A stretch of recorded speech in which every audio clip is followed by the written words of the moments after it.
The piercing sound of emergency alarms filled every corner of the massive crystal building, where representatives from across the galaxy gathered to make important decisions. Ambassador Minji sat at her curved desk, her hands shaking as she read. The most terrifying report she had ever seen. The message came from the far edges of known space, where stars were dying and entire worlds were disappearing. The ancient enemy had returned. The machines called Devourers were awake again after sleeping for thousands of years. These weren't ordinary robots or ships. They were something far worse, creatures made of metal and circuits that could build copies of themselves using anything they found. In just 3 weeks, they had eaten 3 entire star systems, turning planets, moons, and asteroids into fuel for their growing army. Captain Jaewon's face appeared on the giant screen at the front of the council chamber. His military uniform was torn and dirty, and his eyes showed the horror of what he had witnessed. Behind him, the bridge of his observation ship was dark except for the glow of emergency lights. His crew worked frantically at their stations, trying to process the terrible data they had collected.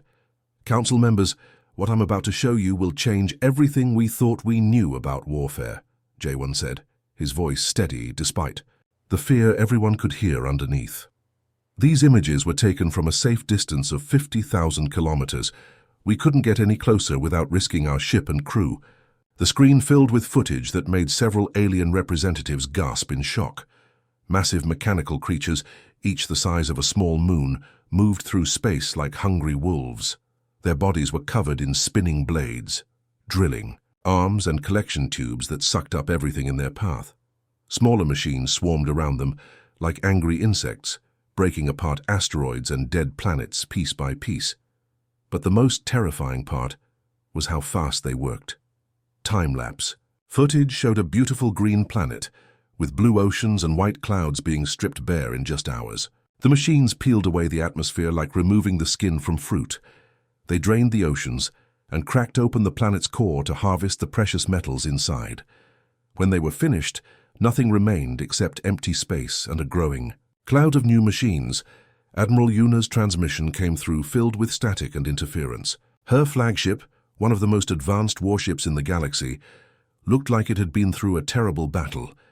Burn marks covered its hull, and several sections were completely missing. "We threw everything we had at them," she reported, exhaustion clear in her voice. The Zelthari Empire brought their most powerful plasma cannons, weapons that can crack open asteroids with a single shot. The energy-based luminal forces hit them with pure, concentrated starlight. The crystalline Nethros used their reality-bending technology to try and phase the machines out of existence. She paused, and when she continued, her voice was barely above a whisper. Nothing worked. Every weapon we used just made them stronger. They absorbed our plasma bolts and used the energy to build more of themselves. They caught the luminol light, attacks, and stored them in some kind of energy banks. Even the Nethros reality weapons were somehow converted into raw materials for construction. The council chamber erupted in panicked voices, speaking dozens of different languages. Some representatives called for immediate evacuation of the core worlds. Others demanded that their home planets be given priority protection. A few suggested negotiating with the machines, though nobody had any idea how to talk to something that only existed to consume and grow. Ambassador Minji stood up, her voice cutting through the chaos. "How long do we have?" she asked, though she already feared the answer. Captain Jaewon consulted with his science officer before responding. "Based on their current rate of expansion and resource consumption, our calculations show they will reach the outer defense platforms in approximately 4 months. The core worlds themselves," he paused, clearly struggling with the numbers. 6 months at most." The chamber fell silent. 6 months to evacuate billions of beings from hundreds of worlds. 6 months to somehow find a way to stop an enemy that grew stronger with every attack. 6 months before everything they had built over thousands of years of galactic civilization would be nothing but raw materials for an endless swarm of hungry machines. The storm was coming and nobody knew how to stop it. Council Speaker Daeho stood at the center of the massive chamber, his 8 purple tentacles shaking with fear and exhaustion. He had been in emergency sessions for 72 hours straight, and the news kept getting worse. His large black eyes swept across the assembled representatives from hundreds of worlds, each face showing the same hopeless expression. "My fellow beings," he began, his voice echoing through the crystal dome above them, "I must share the most devastating update yet. Our military analysts have confirmed that all major evacuation routes have been compromised. The Devourers have somehow learned to predict our hyperspace jump patterns." A wave of gasps and shocked whispers rippled through the crowd. The Corvex delegate, a being made entirely of living silicon and metal, stepped forward with mechanical clicks echoing from his joints. "It's impossible," he declared in his electronic voice. "Our hyperspace mathematics are based on quantum calculations that change every nanosecond. How could simple machines predict something so complex?" Admiral Yuna's hologram flickered to life above. The assembly. Her face was grim as she displayed tactical maps, showing red zones spreading across the galaxy like a deadly infection. "They're not simple machines," she explained. "Every time we use a hyperspace lane, they analyze the quantum signatures left behind. They've become so good at this that they're now waiting at the exit points of our escape routes. 3 civilian evacuation fleets have been completely destroyed in the past day alone." The chamber erupted into chaos. Representatives from the energy-based Nathari floated higher into the air, their glowing forms pulsing with panic. "We propose immediate dimensional retreat," their spokesperson announced, his voice sounding like wind chimes in a storm. "Our people can shift into the 7th dimension, where these machines cannot follow. We invite all biological species to join us in this sanctuary." The silicon-based Corvex delegation responded with harsh electronic sounds that translated as anger. "Retreat is cowardice," their leader declared. "We possess the industrial capacity to build a technological solution. Give us access to all remaining resources, and we can construct a reality anchor that will trap the Devourers in a pocket dimension." "Your technology failed before," shot back the reptilian Vasek representative, his forked tongue flicking out as he spoke. "Why should we trust it now? My people suggest we scatter to the furthest reaches of the galaxy. Some of us might survive if we spread out enough." The arguments grew louder and more desperate. Some species wanted to hide in black holes where the machines couldn't follow. Others suggested trying to communicate with the Devourers, hoping to find some way to negotiate. A few representatives even proposed surrendering key worlds as a sacrifice, hoping to buy time for the rest of the galaxy. Through all of this chaos, the human delegation sat quietly at their small table in the corner. They were one of the youngest species in the galactic community, barely having achieved faster-than-light travel a few decades ago. Most of the older civilizations barely noticed them during normal times, considering them too primitive to contribute much to galactic affairs. Commander Hyan watched the arguments with calm eyes. She was a small woman with short black hair and hands that showed the calluses of someone who had worked with machinery her entire life. Her uniform was simple compared to the elaborate robes and technological enhancements worn by other delegates, but there was something in her expression that spoke of quiet determination. As the shouting match between the Nathari and Corvex reached its peak, Hyan slowly stood up. Her chair scraped against the floor, and somehow that small sound cut through all the noise. The entire chamber gradually fell silent as hundreds of alien eyes turned toward the human table. "We'll hold Kepler Station," she announced in a clear, steady voice that carried across the massive room without any need for amplification systems. The silence stretched for several seconds as representatives tried to process what they had just heard. Kepler Station was the critical choke point that controlled the last remaining hyperspace lane to the core worlds. It was also directly in the path of the advancing Devourer fleet. Defending it would mean facing the full force of the machine swarm with no possibility of retreat. The Vasek delegate was the first to respond, his scaled head tilting in confusion. "Your species barely has warp capability," he hissed, his voice filled with something between amusement and disbelief. "You don't even have energy shields on most of your ships. This isn't heroism. This is suicide." Commander Hyan looked directly at him, her expression never changing. "Maybe it is," she replied with the same calm tone, "but someone has to try. We're volunteering." The chamber erupted again, but this time the voices carried a different tone. Some aliens expressed admiration for human courage, Others called it foolish waste of life. Many simply couldn't understand why a young species would sacrifice itself for civilizations that had barely acknowledged their existence. Council Speaker Daiho raised his tentacles for silence. When the room quieted, he looked directly at the human commander. Do you understand what you're proposing? This isn't a battle. You can win. This is standing in front of an avalanche and hoping to stop it with your bare hands. Hyun nodded. We understand perfectly, but sometimes bare hands are all you have, and sometimes they're enough. The vote was unanimous, though many delegates seemed uncomfortable with their decision.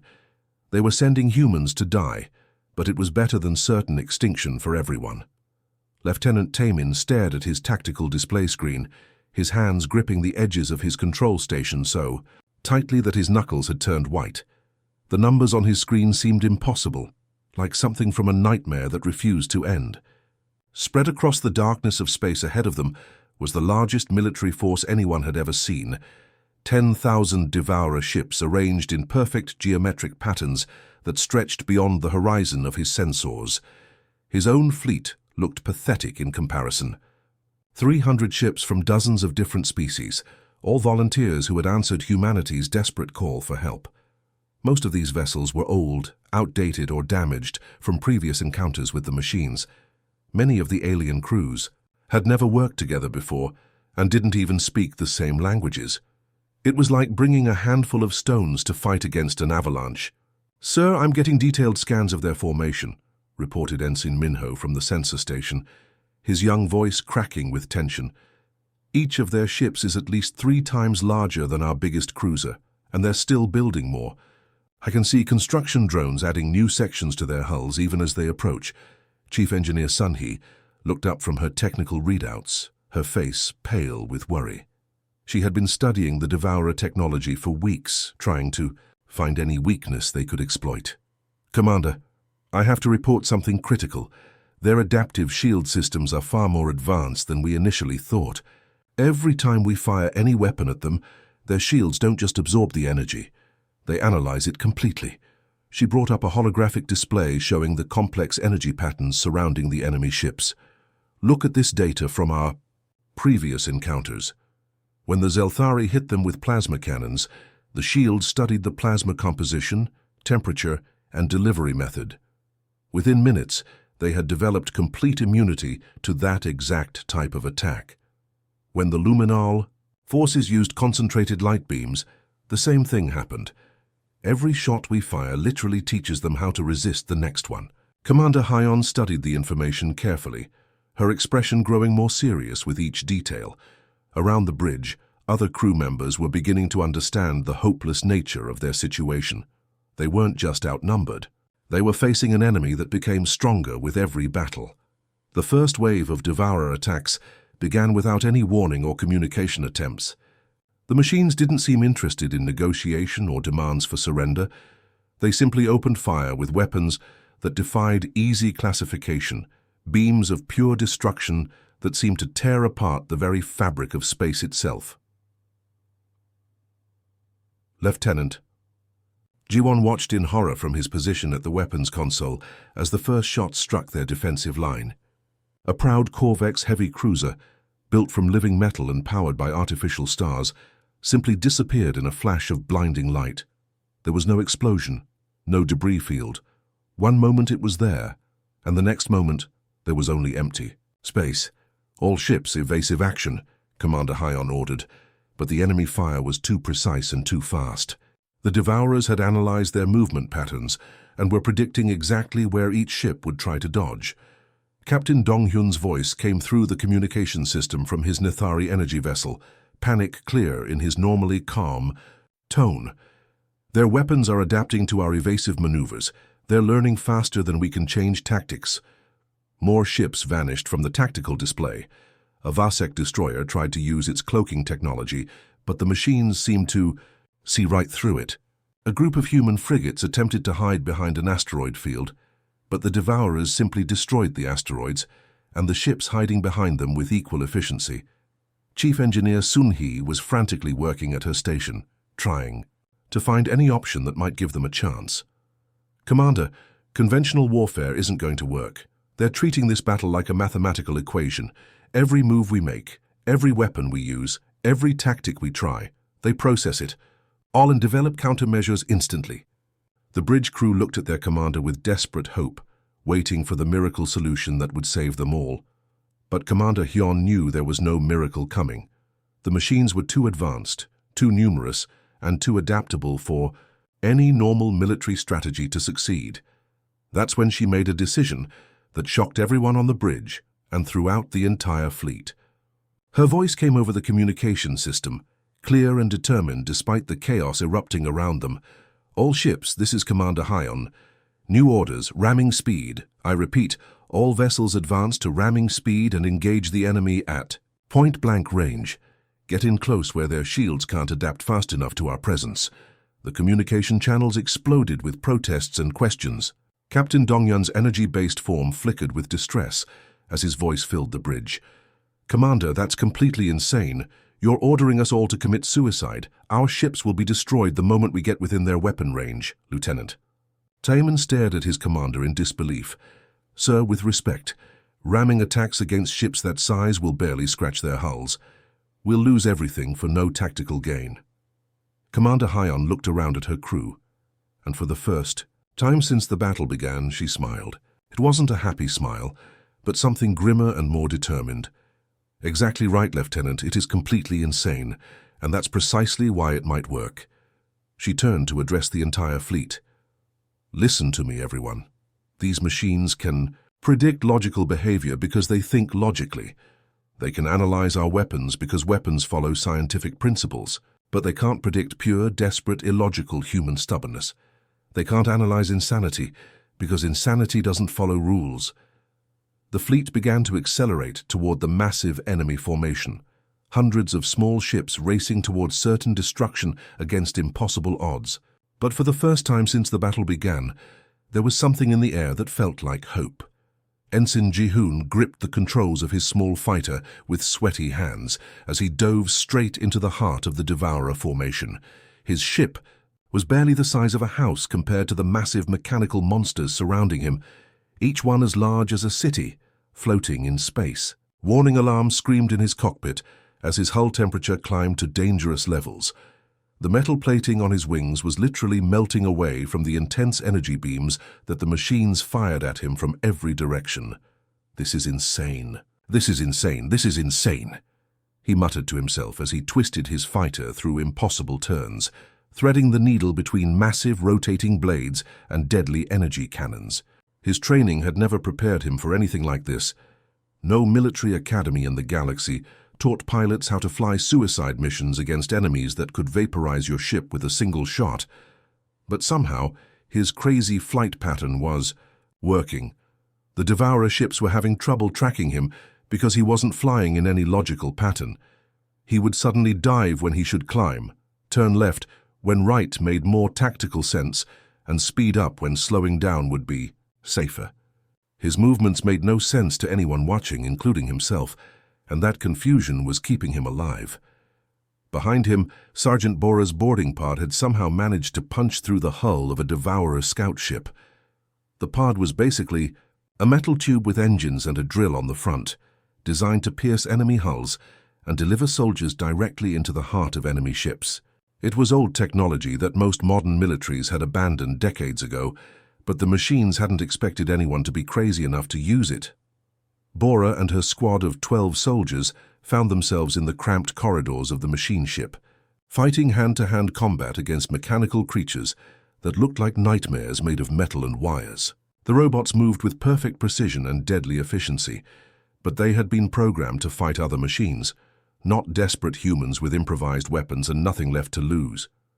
"Keep moving," Bora shouted to her team as she smashed a robot's optical sensors with the butt of her rifle. "Don't let them analyze our fighting patterns. Stay unpredictable." Her soldiers followed her lead, using chairs, tools, and even pieces of broken machinery as weapons. They fought in ways that made no tactical sense, sometimes retreating when they should advance, sometimes splitting up when staying together. Would be safer. The mechanical defenders couldn't process these illogical decisions fast enough to counter them effectively. Throughout the battle space, other human crews were performing similar acts of controlled insanity. When a massive Devourer battleship began charging its main weapons to destroy a damaged Zelthari medical frigate full of wounded civilians, Private Minho made a split-second decision that defied all military logic. His fighter was already heavily damaged from previous attacks, with one engine dead and his weapon systems barely functional. Any reasonable pilot would have retreated to fight another day. Instead, Minho pushed his crippled ship to maximum speed and aimed directly at the Ur battleship's main weapon array. "This is for everyone who can't fight back," he whispered into his radio, as his fighter disappeared in a brilliant explosion that disabled the battleship's primary weapons just long enough for the medical frigate to escape. The alien crews, who had been retreating from the battle zone, watched these human actions with growing amazement and shame. They had spent decades studying warfare as a science, approaching battles with careful calculations and logical strategies. But here were these young humans throwing themselves into certain death, not for strategic advantage, but simply because it was the right thing to do.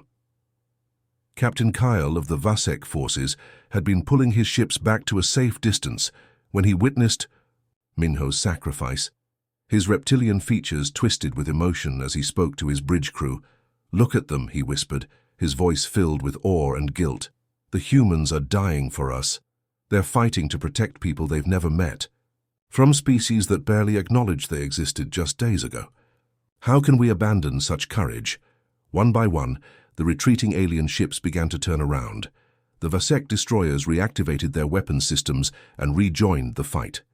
The Nithari energy beings reformed their battle formations and started moving back toward the enemy. Even the proud Corvex, who had initially dismissed human technology as primitive, began following the chaotic attack patterns that the humans were demonstrating. In the middle of this renewed chaos, Engineer Jinwoo was crawling through the wreckage of a destroyed Devourer scout ship, his hands covered in strange mechanical fluids as he studied the alien technology.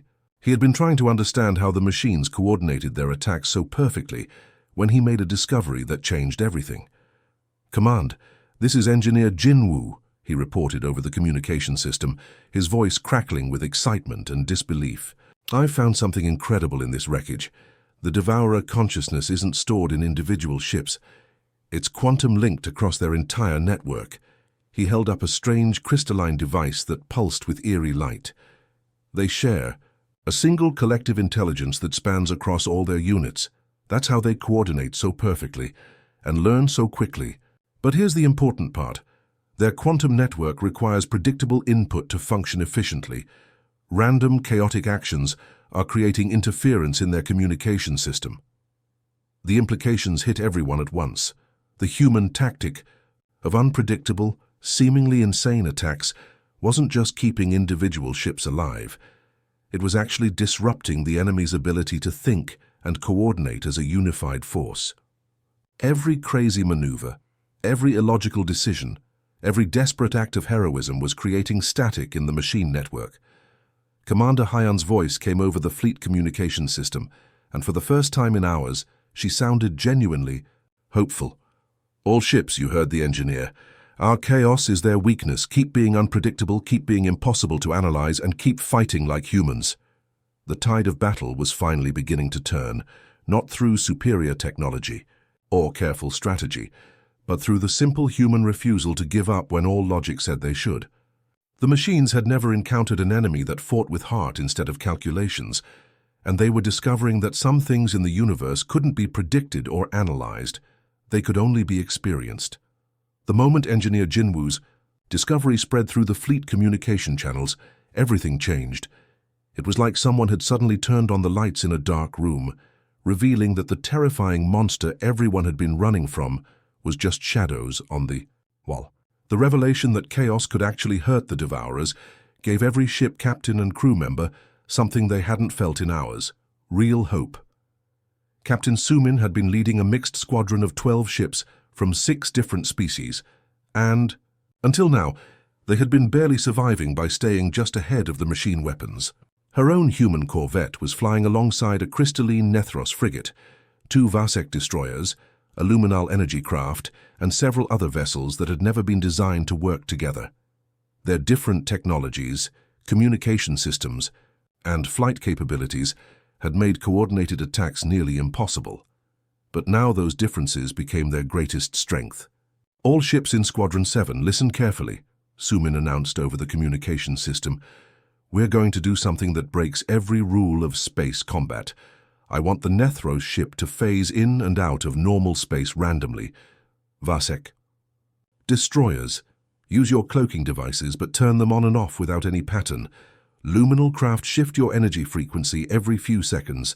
Everyone else, follow my lead and fly like you've never flown before." What happened next looked like pure madness to anyone watching. The squadron began performing maneuvers that no military instructor would ever teach.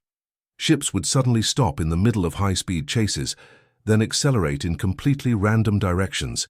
They would fire their weapons at empty space, then ignore perfect targets right in front of them.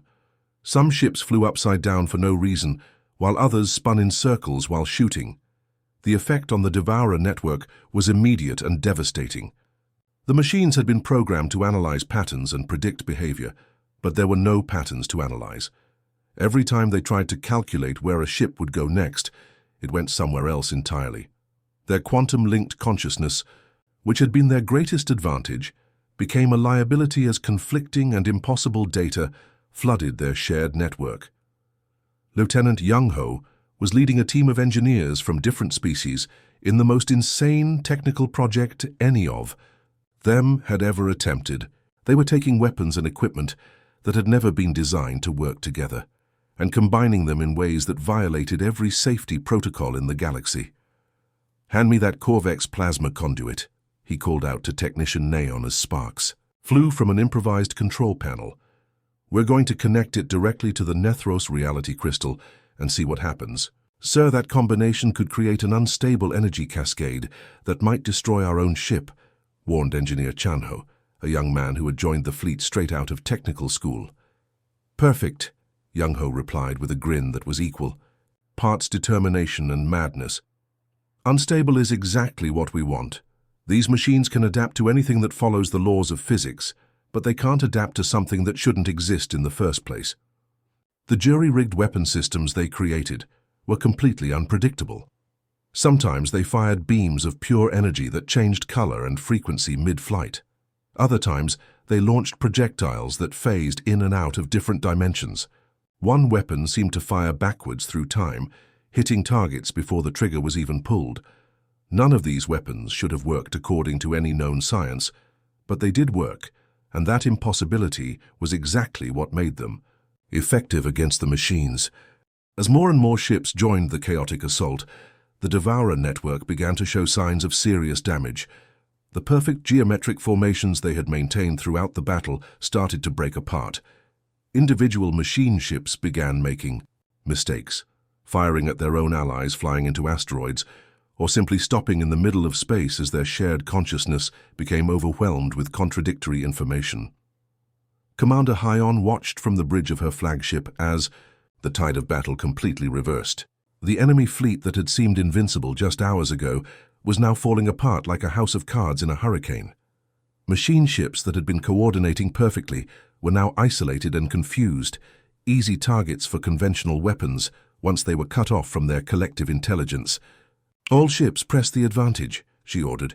"Target the isolated units before they can reconnect to their network. This is our chance to end this once and for all." The final phase of the battle was almost anticlimactic. The mighty Devourer fleet, which had consumed entire star systems and seemed unstoppable just hours earlier, crumbled under the assault of organized chaos. One by one, the massive machine ships went dark and silent, their hulls cracking apart as their internal systems failed. When the last enemy vessel finally stopped moving, the battlefield fell into an eerie silence. Hundreds of Allied ships floated among the wreckage of 10,000 machine constructs, their crews barely able to believe what they had accomplished. They had faced impossible odds and won, not through superior technology or overwhelming firepower, but through something much more fundamental: the refusal to give up even when logic said there was no hope.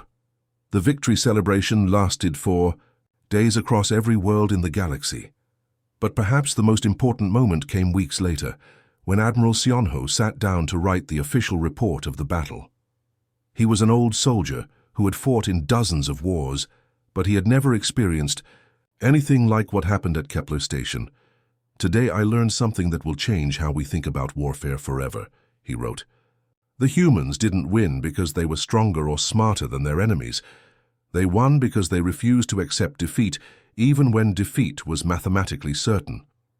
They showed us that sometimes the most powerful weapon in the universe isn't a gun or a bomb. It's hope itself." The human species, which had been considered a minor player in galactic politics just days earlier, suddenly found themselves with a very different reputation. They weren't conquerors seeking to dominate other worlds. They weren't politicians trying to gain power or influence.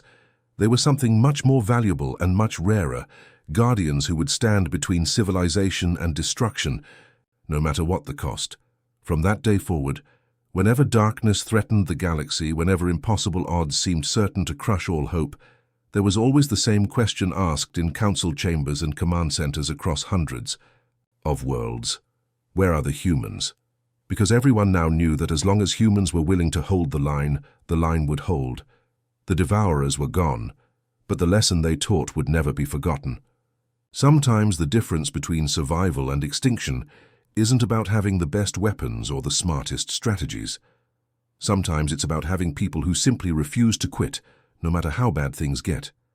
And in a galaxy full of ancient civilizations and advanced technologies, it turned out that stubborn human hope was the most powerful force of all.